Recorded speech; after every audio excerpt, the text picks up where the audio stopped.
From the heart of downtown Kokomo, I'm April Thatcher, and you are watching News Brief. Here are your local headlines. The city of Kokomo is heading into 2015 on solid footing. According to an internal audit of the city's finances, the city of Kokomo underspent the 2014 budget by 8%, or $5.2 million. The savings were achieved as the city funded 3 major capital improvement projects: a $9 million parking garage, which it paid off 5 years early, $1 million donation for the YMCA, and finished renovating City Hall. Mayor Greg Goodnight is quoted saying, "If you subtract just these 3 capital projects from the total, we actually spent less to operate the city than was spent in 2007. We were able to reduce our operating costs while investing in the expansion of the Industrial Heritage Trail, redeveloping the city's streetscapes, and attracting new businesses." Kokomo stands out as one of the few Indiana cities that is growing and maintaining its cash reserves. The city of Kokomo ended 2014 with $10.2 million in cash reserves. 2014 marks the 7th consecutive year that the city ended with an operating surplus. Now, let's take a trip to the candy shop. For some, it's more than just a candy shop. It's a trip down memory lane. Hi, we're here at the candy shop at 501 North Buckeye Street in the Depot District. We're here with Jeff Broughton, who is the owner, and it's a really great little shop. It definitely brings up childhood memories. And you want to tell us a little bit about your vision for opening the candy shop? Well, when we were looking at businesses to go on to Buckeye Street, we were looking for businesses that once someone got through their dinner or their lunch, they would wander around and look into other shops. And ultimately, once the street is completed, there'll be a number of different retail locations that people can wander in and out of. And so the corner here, I've always thought that it would make a good candy store. And what I looked for was, as a kid, back when there was a lot of litter, we would go through the ditches looking for bottles to return, and the 2 to 5 cents we'd get for the returns, we'd run to the candy store and get penny candy. Those days are long gone, but the candies I remember, the retro candies, are what we're trying to supply here. Each person that's come in has given us the candies they remember, and we're slowly ordering the stuff that wasn't on my list. So ultimately, in a few months, we'll have all the candies that we can get that people remembered, years ago. And so far, we've had great response. It's amazing how many people have come out in sub-zero weather to buy old candy. And as it becomes spring, we're really looking forward to a good crowd.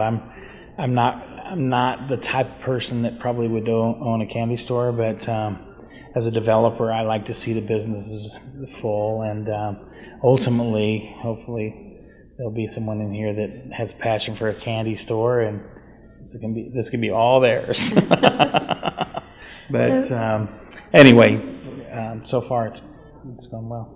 What types of vintage candies, or it's new candy, still being made? Yeah. What can people expect when they come in here? Well, as a kid, I remember one of the memories I had was the BB bats, which is the little suckers that kind of taffy suckers, and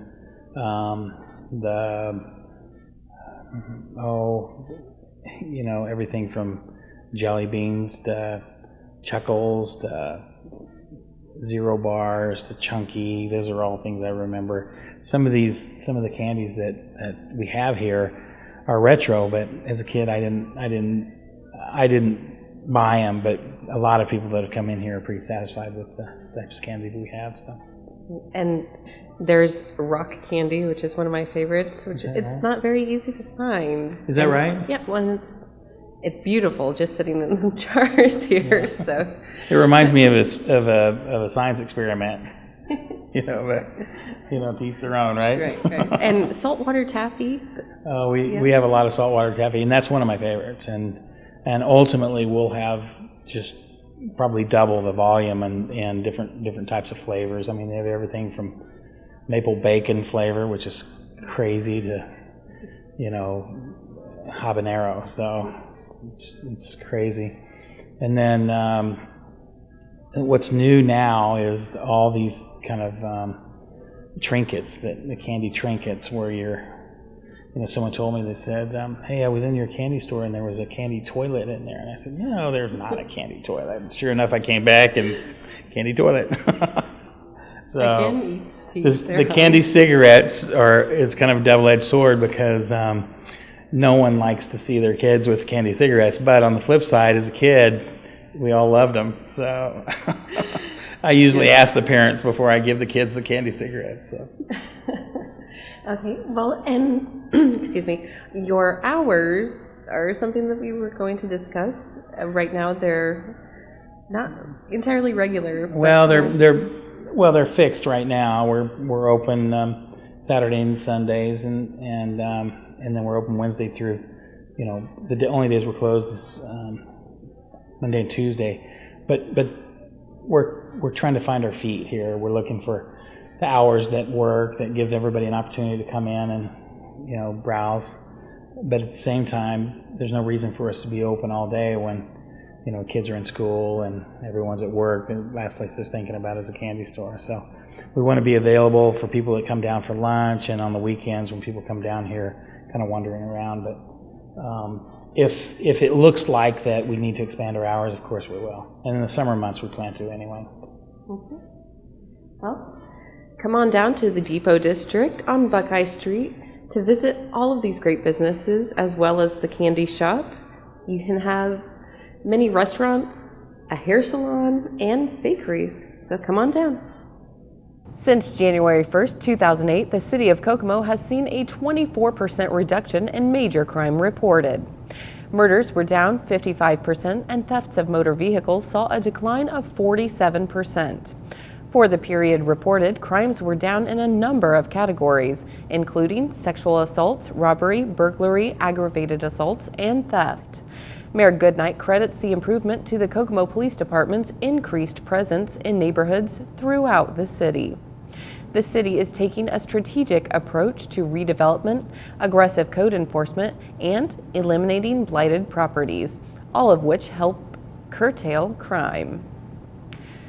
The site where Continental Steel once stood has remained empty for over a decade, but that may soon change.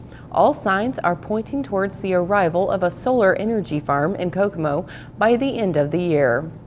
Solar integration company Innovatus Solar has submitted a lease proposal for a solar energy farm at 1400 Markland Avenue, which will be considered by the Board of Public Works during a public hearing at 10 a.m. January 21st in Council Chambers. Innovatus Solar is expected to begin producing renewable energy at the Markland site, which will provide nearly 9 million kilowatt hours of energy per year by the end of 2015. To put that number into perspective, an average house will use 10,000 to 15,000 kilowatt hours each year. Duke Energy announced in a press release Tuesday that it has signed a 20-year agreement with 3 solar developers, including Innovatus Star, to purchase the solar power for its Indiana customers. Are you a fan of golf? If so, you are going to want to hear about a new business that has opened in Kokomo. Let's take a look. Hi, we're out here on the green today at Kokomo Indoor Golf Simulators with owner and operator Rusty Stewart. Rusty, do you want to tell us about this? I know that there are so many avid golfers in Kokomo, but now with all of this awful winter weather, they can actually come indoors to practice their swing. That's correct. I mean, there's lots of different golf simulators around Indiana, and basically there wasn't any in Kokomo, and We've got, 4 golf courses? I don't know, 3, 4 golf courses. And so with that in mind, it was, instead of driving to Indianapolis or Fort Wayne or somewhere an hour away, why not open up some golf simulators right here? Especially with the baseball stadium and the back opening up, and then the apartments over here, and they've torn all these houses down around here. It's really a good opportunity for us to have a nice facility. Everything in here is brand new. We did all new carpet, new walls, new machines, and just to be able to have people in Kokomo come 5 or 10 minutes to play golf versus going all the way down to Indianapolis or Fort Wayne, I think is a great benefit for Kokomo and for us having the golf simulators. Okay. Well, why don't you tell them the location? Because this is very easy to get to, especially from downtown. Yeah, we're right in front of the entranceway to the new baseball stadium on Union Street. It's 416 South Union Street. It used to be the old Elks building. And then, of course, before that was a funeral home, I believe, a long time ago. I don't believe there's any ghosts in here, but it's right on 416 South Union Street, just from downtown and right in front of the baseball stadium. Okay. And so if people want to come and practice their swing, what do they do? How, they contact you and... Yeah, we have a website, which is KokomoIndoorGolfSimulators.com, and you can go on there and get all of our information. The best thing is to call in for a tee time. Each week we're getting more and more people coming in, and so that tee times are starting to book up, no different if it was a busy summertime at the golf course. So you want to call in advance, get a tee time, and you can do multiple different things. We've got some individuals that come in and they just hit golf balls on the range. So it's no different than going to the country club or the Wildcat or somewhere and going on the range and just hitting shot after shot to see what your distance is and figure that out. Or you can play up to, I think there's 85 or 87 different golf courses that you can play a full 18 round of golf. And it goes from Pebble Beach to Spyglass to Ko'olina in Hawaii. I mean, there's just all kinds of really neat golf courses to play. And I like that a lot too, is because if you haven't been able to, you see it on TV, but it'd be really cool if you can actually play it. And these courses, when you play them, you're actually playing them. Sand traps are where they're supposed to be. They're deep like they're supposed to be. So you can actually have a lot of fun playing around the golf. One of the biggest differences with this machine that some of the other ones don't have is the putting's a little bit better. Putting's always been tough on golf simulators, but this one, once you get the feel of it, it's pretty realistic, and actually I have more fun almost chipping a putting than actually hitting the drivers and the irons. So it makes it a lot of fun. Mm-hmm. And what would somebody need to bring with them, and what is provided? We don't provide anything other than the machines. You bring your own golf clubs, your own golf shoes. You basically just, if you're going to go to the golf course, whatever you take the golf course, you bring here. The only difference is here it's 72 degrees, and outside right now it's 9 degrees. Okay. And what are your rates? Do you charge by the hour? And yes, it's $25 an hour. So whether you have 1, 2, or 3 people, you rent the machine by the hour. To get through a round of golf normally takes you about an hour per person. So if you had 4 people, you would want to rent 4 hours so that each person gets through 18 holes of golf. If you want to do 9, you'd rent 2 hours. So the neat thing is it's just by the hour and not by the person. Okay. So right here in Kokomo, you can golf anywhere in the United States in 73 degrees. So Right. Let's go try it out. So we're going to try chipping on the green.